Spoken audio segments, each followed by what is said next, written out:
Hey enamel friends, it is I, Sandra McEwen. We're ready for part 2 of our Opalescent exploration series. If you remember, last time we spent a lot of time making sample strips and really just trying to figure out the ins and outs of using our fickle friends, the opalescents. So, are you ready to actually put what we learned into action? Well, let's get started. Quick reminder before we get started, everybody. At the end of this series of videos about opalescence, there's going to be a giveaway. I will be choosing several lucky winners to win a sample strip of an opalescent color and a little sample of that color, and maybe something different, maybe something in addition. So if you would like to get in on that, please send me an email with the headline, Vimeo giveaway, and your mailing address and name. And at the very end of this, there will be a couple lucky winners. We'll do that at the very end. So again, send me your name, your mailing address. I'll ship it anywhere I can ship it. I will handle that. And good luck, good luck. And if you've already contacted me, I've got a list started. I promise you, I will not forget. So now let's get back to the tutorial. Now, before I show you the project, maybe plural, well, okay, there's going to be 2 projects that we're going to be working on. I actually spent another full day after I did that first sample strip just to try to get some better results out of some of the more obscure opalescents. So let me share with you what I learned with my extra explorations. So I spent so much time on this, and these things are so challenging, and so especially with some of these shower colors and some of these old Thompsons, I just wasn't feeling like the results were very reliable. And so I spent a day, these are real simple, I didn't put any labels on the back, they are just very, very basic sample strips. And I tried many different options to see what I was going to get. And so I'm not going to go through them case by case, but just to kind of see what was happening. And so I did some samples. I basically I chose about 4 different colors because I didn't want to do all the colors. And I did the very, very low temperatures, which quite honestly were what I got the best results in. And then I also, Heidi at the Enameling place told me to get the good results with the Shower 81 or any of those other opalescents from Shower, that they needed to be fired first at a really, really high temperature, 480 Fahrenheit, and then again at a lower temperature, 1295. And it's funny because I actually did it, and she's like, in the first time it's going to turn perfectly clear, and then it'll get opalescence. And with these, the first time they actually did, these are the first ones that I made, they were beautifully crystal clear after the first really high firing, and I never really got much of the opalescent effect with my second firing, but the first firing was so nice that I thought I'd try to replicate it. Didn't happen. It turned, it just didn't get that clear. So I'm still not feeling confident. And so then I was like, well, what if we just went even higher? I went up to 1500 degrees, no go.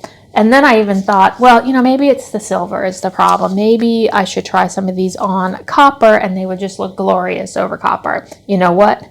Not really. With this Shower 81 red, I'm just gonna have to say that it is not a color that I'm going to be doing many further explorations. I was never able to get this particular color, and I know I'm kind of extrapolating to the other Shower opalescents, but I didn't get great results. They were kind of grainy, very more opaque. To be honest, the blue 80 was pretty close. I got a little bit of opalescence to happen with this blue, so I'm not going to throw the towel in on the blue. The 69, it's so gorgeous with that very first firing. So I'm thinking, you know, maybe a final fire with this 6969, and this is Milton Bridge, not shower, would do it.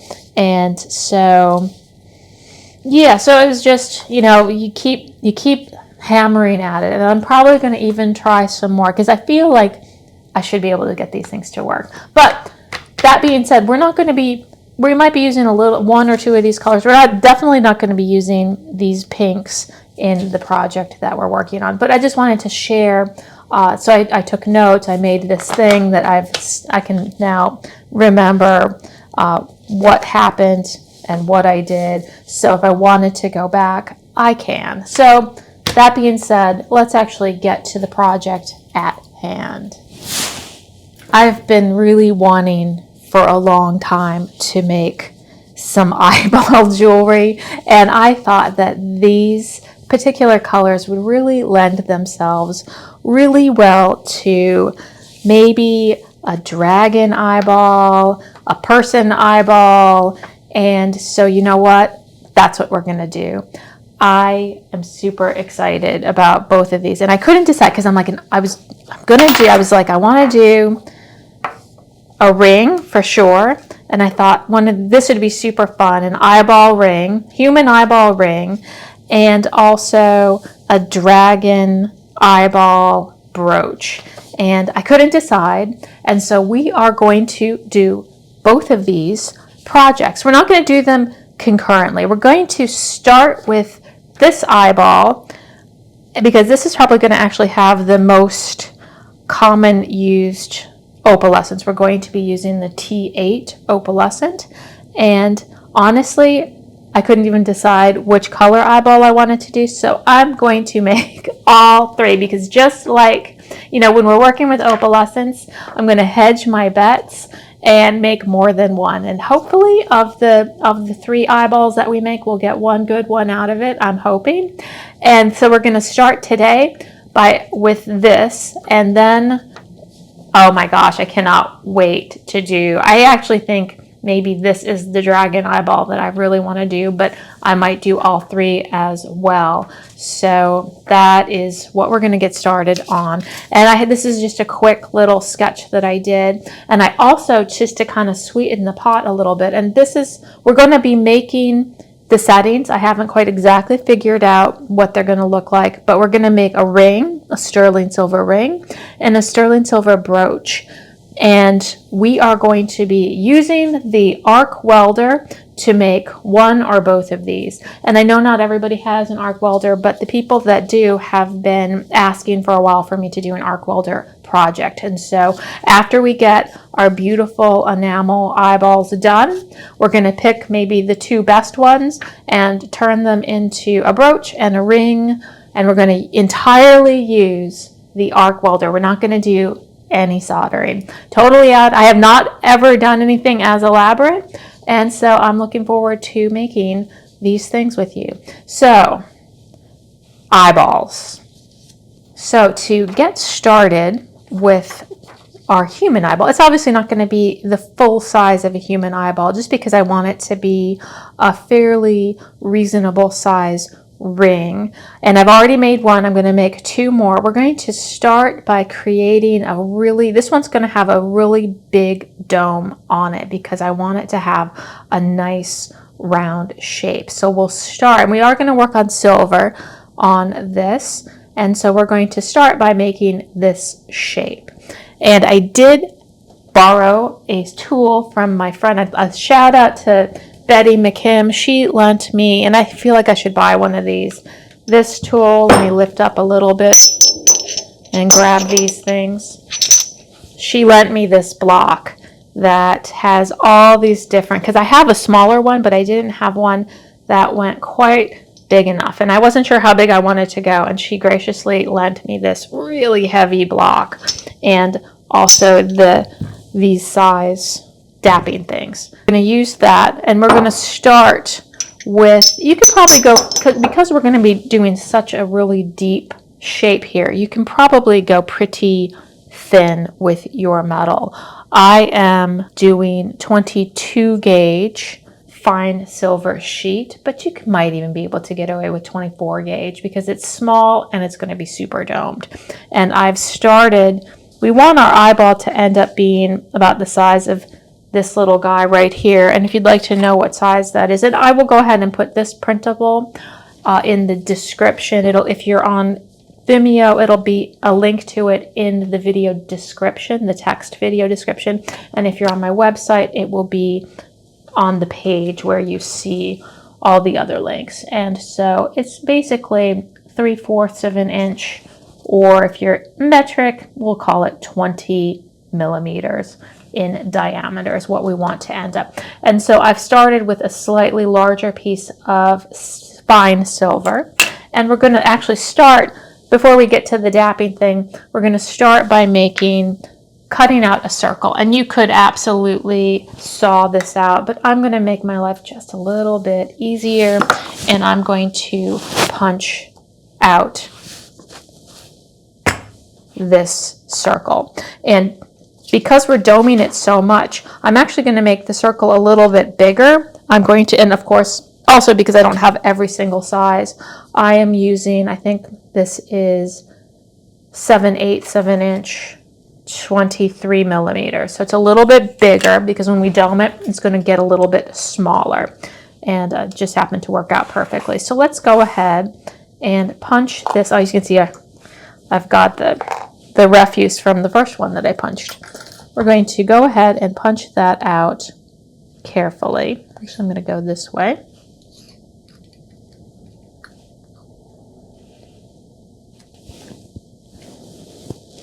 There we go. Stick that in. Let me go ahead and get my nice big thing. Hold your ears, everybody. We're going to do it. I'm going to lift up so I don't whack my phone. You ready? There we go. Things are rolling. And here we have a beautiful, and I'm going to go ahead and make one more because we're making a total of 3 while I'm sitting here. It's good to do multiples all at one time. So we've got our 2 discs ready to go. And now it's just a matter of making the shape. And I've kind of discovered that to get to this really deep shape, it's actually easier to start with kind of a thicker, let's see, I should have probably marked it, a bigger shape, and then work into the deeper. And we're going to just put our little disc right in there. And I'm going to switch to a slightly lighter mallet, this one, because we don't need quite the whacking power that we did before. And I'm going to use my large dapping form right here. It's the one that fits. And I'm just going to gently put that, hold on, there we go. I want it to be like that. And I'm going to give it some good, oops, have to lift up. Maybe we'll go like that. There we go. So you can see we have a nice, we're starting with a good shape. You know what? We'll just leave that one on the ground for now. We're going to do this next one. There we go.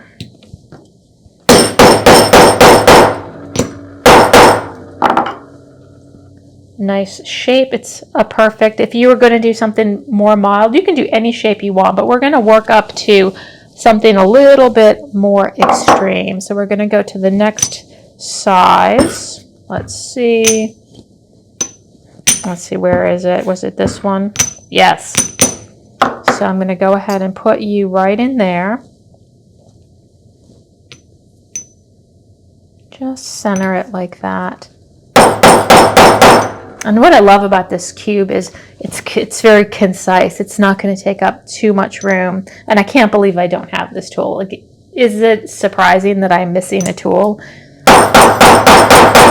Probably going to be ordering one. Well, maybe. We'll see how much. I have not looked to see how much they are, but I bet a good one might be kind of expensive. So we've got that shape. We're getting a little bit closer. See how we're getting a really pretty nice dome on that. And I'm going to pick up the one that I dropped. and do the same on that.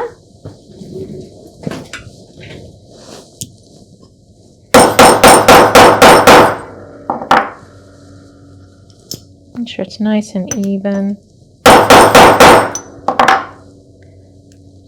And then we're going to go one more, which is this one that's just a little bit smaller. Where are you? There we go. This one. So I'm just going to put you in right like that.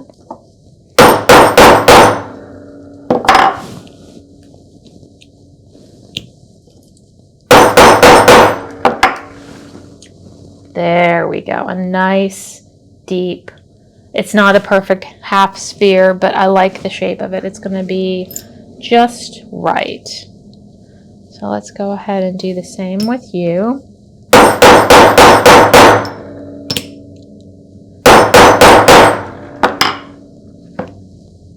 Beautiful.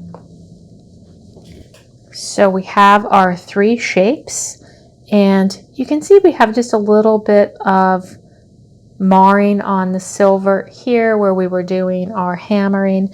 And we are going to be doing some right where the eyeball is. We're going to be doing silver foil, and I kind of am going to go ahead and sand these edges because we kind of want them to be a milky white anyway, so I don't want like a big high gloss finish in the main body of the eyeball. And so I'm just going to grab some, this is the 1200 grit sandpaper, and I'm just going to smooth out any little areas. And you get to decide if you want this to be super, super shiny. You could actually just sand this all the way to a high polish, but I'm not going to do that for this one. And again, we're going to have some really glossy silver in the center. So we're just, see how it's kind of like a nice white finish, which I think will be good for our eyeballs.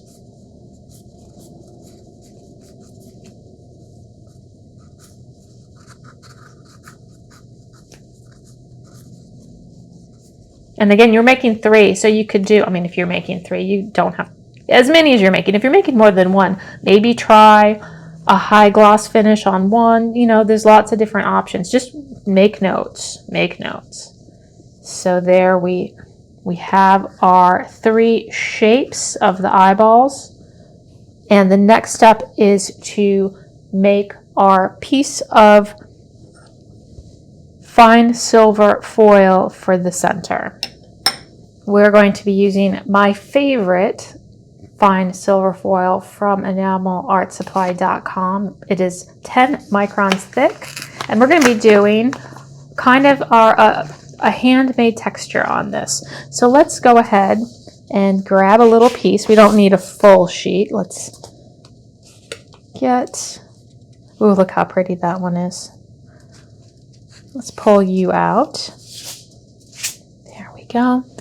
And I'm just going to cut this into 4ths carefully. Ideally, you should put this between paper to cut it, but it's pretty generous because it's so thick. And we will save these pieces for later. We've got our nice piece right there.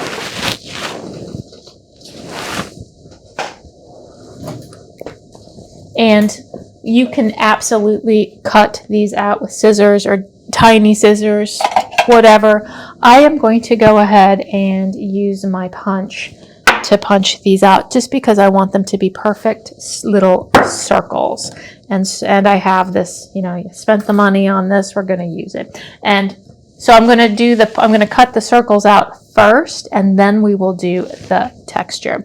And I did actually, because the punches only come in, this one was too big, so this one's actually just a little bit smaller than the size, but I actually think that with these real tiny little eyeballs, this actually will be just a fine size. And if you want to know what size circle that is, it is, I think it's 3/8 of an inch, 10 millimeters.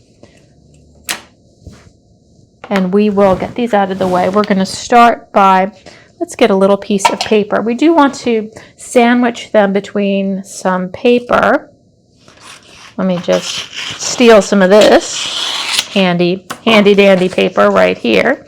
And it is easier to manipulate if you're using tweezers. So I'm just going to fold this over like that. And we're going to cut. I actually already have one, so we're just going to do two. That's the one that it is. And I'm going to stick it right in there. And it doesn't take much because it's just paper. So, but I still don't want to hit the phone. So let's go ahead and give it one good whack. There's one. Perfect sphere there. Let's make another. Oops. Try to.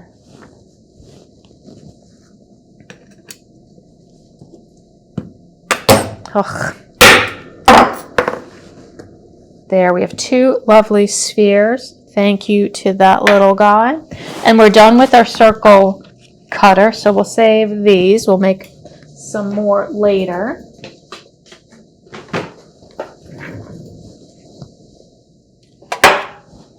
And before we add our texture, see how, let's go ahead and tilt us back up again. See how there's a kind of a little bit of a texture on, it's not a mirror finish. And obviously it doesn't have to be, you could just totally skip this step. But I want it to be just a little bit shinier before we put our texture on there. So I have this little burnishing tool, and this is totally optional, but I'm going to go ahead and just gently burnish it. And it's going to take a little, see how much shinier that is? I'm going to pivot it the other way. And this is a burnishing tool. I'll have to look up what the material is because I can't remember what it's called right now. It's for when you're making bezels and you want to burnish the edge of your bezels. And I very rarely use it, so I'm glad to have a use for it today. But I'm just going to mirror up it. Just like that.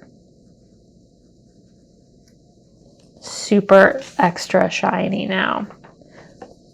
Now finally, before we do anything, we want to have kind of a texture of radiating lines from the center. And so I'm going to get a little bit closer. I'm going to start with, where's my favorite pair of tweezers? It doesn't really matter. And I'm just going to gently hold my finger on one thing, and I'm going to do these lines all the way around. I'm going to do quadrants just to give a texture.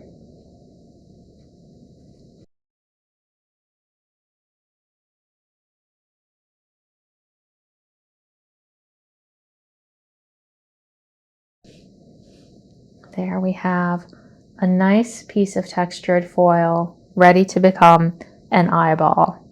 And I'm going to go ahead and do that to this one, and we'll get to the next step. Got my little eyeballs ready to go. We're going to set those aside for now, make sure they don't blow away. And we are going to start with the counter enamel for these little guys. And because it's going to be a ring, you're not going to see the inside, or at least the way that I'm going to do it, you're not going to see the inside. And so they're nice and domed. But if you're using a really, really thin gauge of metal, I mean, mine's pretty thick and it's small, you want to make sure, because we're going to be using the Sawyer No. 3 flux for silver on the fronts of these.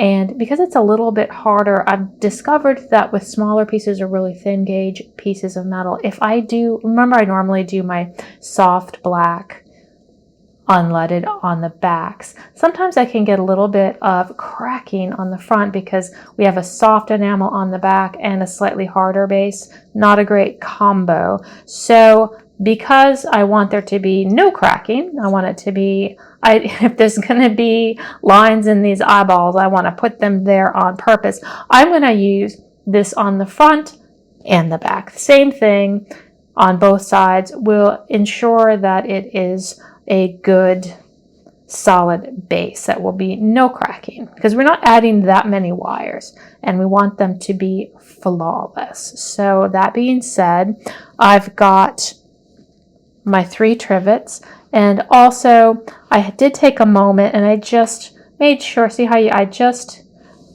cleaned up the edges. I filed off the edges of my trivets because when I fire them upside down like that, I don't want any trivet junk to end up on the top of my eyeball, which is fine. You can just sand it off. I want to mitigate that. So I've spent a moment and I cleaned up. I picked the cleanest looking trivets I had, is what I'm saying. So we're going to start with some clear fire in a little cup.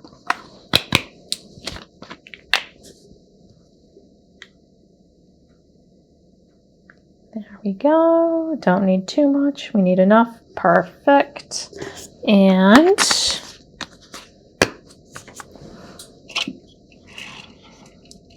then we're just going to add 1 tiny drop of Dawn. This will act as a, I can't say that word, surfactant. It'll keep things from pooling and you'll get a nice even coat instead. Let's see if I can get 1 tiny drop. That is, oh, and bubbles. That is the perfect amount. And then we just need a nice clean brush. And I'm actually going to, I think it'll be fine. Mix this up. I don't want it to be frothy. That is perfect.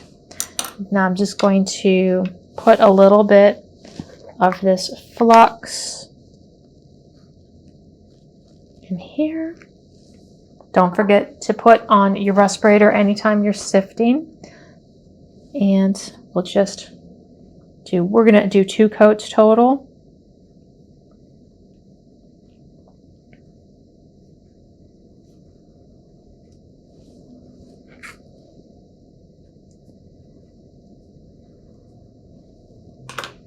You may want to kind of tip it just to get a good coat.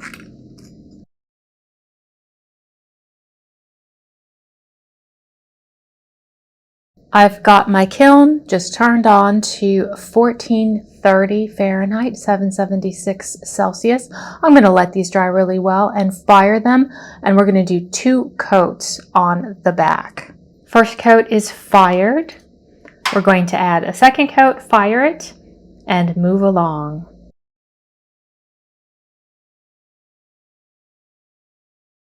Two nice coats on the back.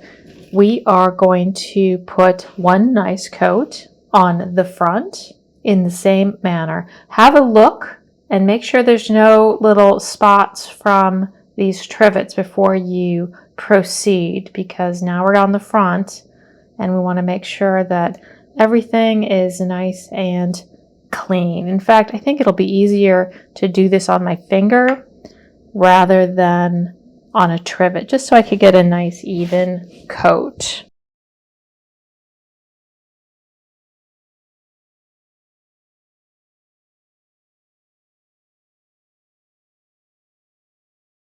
While those are drying, let's go ahead and make our wires. We just need 2 wires per eyeball, so it shouldn't take that much time, and I'm just going to be using some leftover. This is my basic wire that I started with 26 gauge round, so it's not that tall and it's fairly thin because we really want the colors. It's not really about the line work at all with that, so it is just going to be fine. And we're going to start with the larger circle, and just remember, because we made this wire in the rolling mill, so it's actually very springy. And so you need to start with a much smaller shape than you think you're going to need because it's going to spring back. So we'll start, and I'm using just a drill bit here. I'm just going to wrap it around. I need 3 good ones. So I'm going to wrap it around 4 times. Really nice and snug. And then I'm just going to let it release it like that. And we will snip them.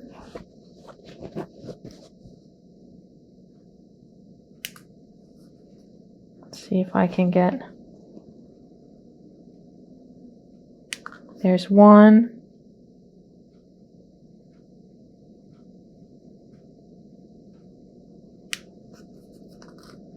We need to wrap it just a little bit more.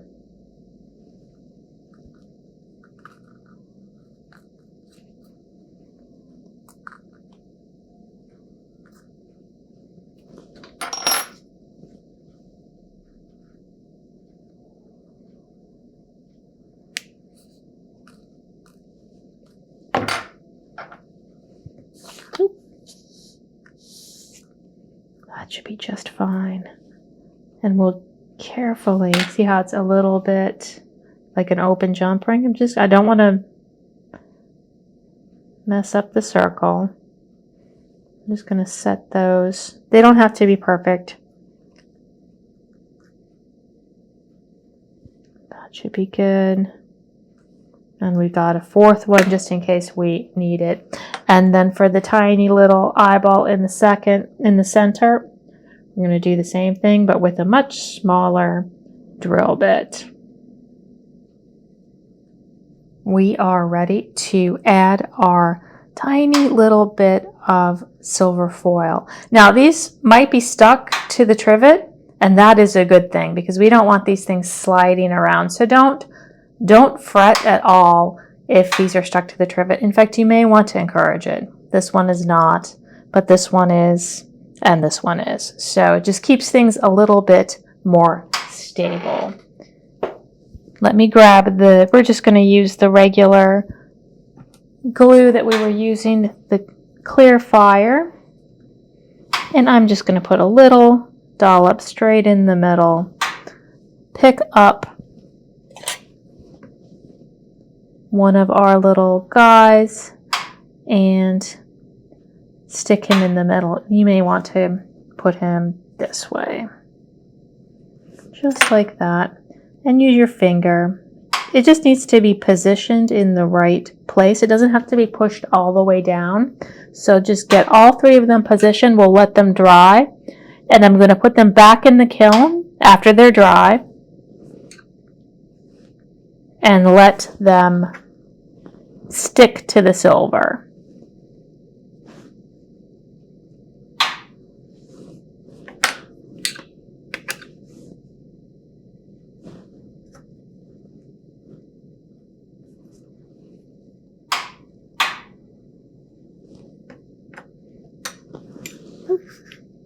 Take a moment. Make sure they're centered. You only get 1 chance. There we go. We're going to let them dry and we will be right back after they've been fired. These are out of the kiln and cool. And before we put another coat of enamel over them, we need to just gently press the enamel down. And I am going to pull it off the trivet because I don't want to mess up the trivet with a lot of extra flux. So I'm just going to gently with my fingers go straight in the middle and press it down. There's 1.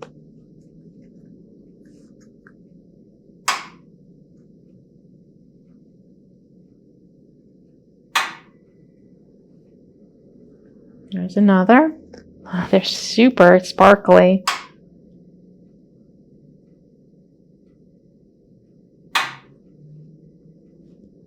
Now we're going to put a coat of clear fire and another coat of flux under here. I'm going to get our drawings out of the way. And I'm going to use my finger again just so I get a nice even coat.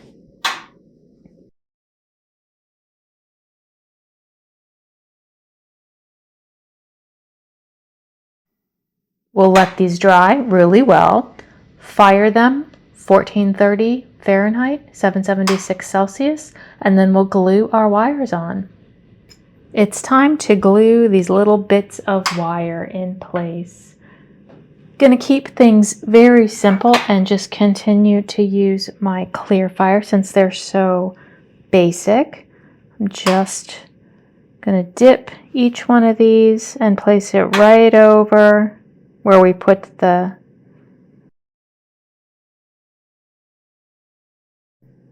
and then our little circles on the inside.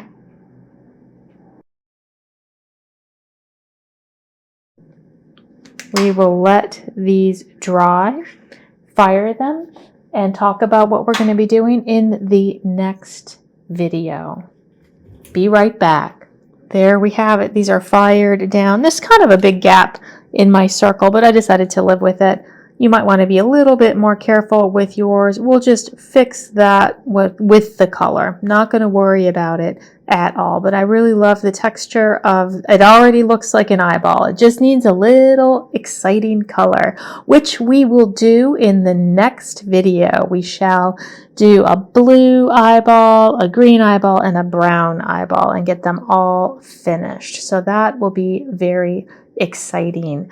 Again, thank you so much for supporting me on my Vimeo channel. I really do appreciate it. It's what makes this whole thing happen.